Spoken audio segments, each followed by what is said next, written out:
زه به صرف یو ټکی درته ووایم په قرآن شریف کې اقیم الصلات بار بار ذکر کېږي زه حدیث ته خوا کتره دې معنا ماته وکړه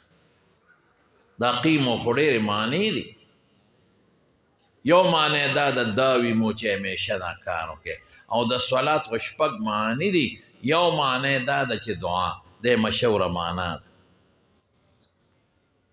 طالبان پوهېږي په دې چې تر څو قرینه نی نو مجاز د شی غشتې حقیقت معنا حقیقت باندې او د حقیقت غټه قرینه هغه تبادر الی الفهم دی نو صلات معنا دعا ده د خپله متبادره معنا د فهم ته او دا په احادیثو کې په ډېر لوی کثرت د دې استعمال دی اللهم صل څه معنا کو دعا رحمت نازله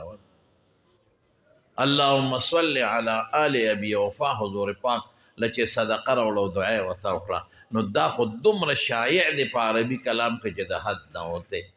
نو معنا څه شو اقیم الصلات چې همیشه دعا کوه زه د سار د 2 رکعاته ماته په قرآن شریف کې وښایه د ماسپښین دا 4 رکعاته راته وښایه دا چې تاسو ورته ډک او تش وایې دا وښایه دا لومبۍ قاعده او دویمه قاعده راته پکې وښایه دا جلسه او قومه راته پکې وښایه شابه تکړه شه دا د ماښام 3 رکعاته پکې راته وښایه په قرآن شریف کې دا نشته په قرآن کې نو دا د کوم ځای نه معلومیږي دا د رسول الله مبارک د تشریحاتونه ټول کتاب الصلات اونسا د بخاری مسلم ترمذی ابو داود او د نور مستد د احمد وغیرہ دا ټول د اقیم الصلات د دې رکوټي قول تشریح ده بس آتو الزکات او زکات خپل معنا خو جدا د صفایت وي نومو ته وي ډېرې معنی لري ما ته وښایه چې په اوښانو کې دومره زکات ته په قرآن شریف کې وښایه شابه دا ما ته وښایه په ګډو چیلو کې دومره دی شابه وښایه نشته پکې نصاب څومره دی نشته په قرآن شریف کې صرف د مصارفو بیان شوی ام اجمال دی دا ټول کتاب الزکات د حدیثو د کتابونو د دې یو رکوټي ټکي تشریح دی چې آتو الزکات دی د حضور پاک په ذمہدارو کې یو ذمہداري دا ده چې قرآن به تا ته لولې هغې پوره کړی دویم یعلمهم الکتاب والحکمه په دې به دې پوهې په قرآن ویزکیهم او ستا د باطن تزکیه بناولي د عقاید و اصلاح عقیده بدل ټیکي او اعمال صالحه د اخلاق و ذمیمه و رذیلونه به دې پاک کوي دا ډیوټي پیغمبر مبارک سر ته رسولی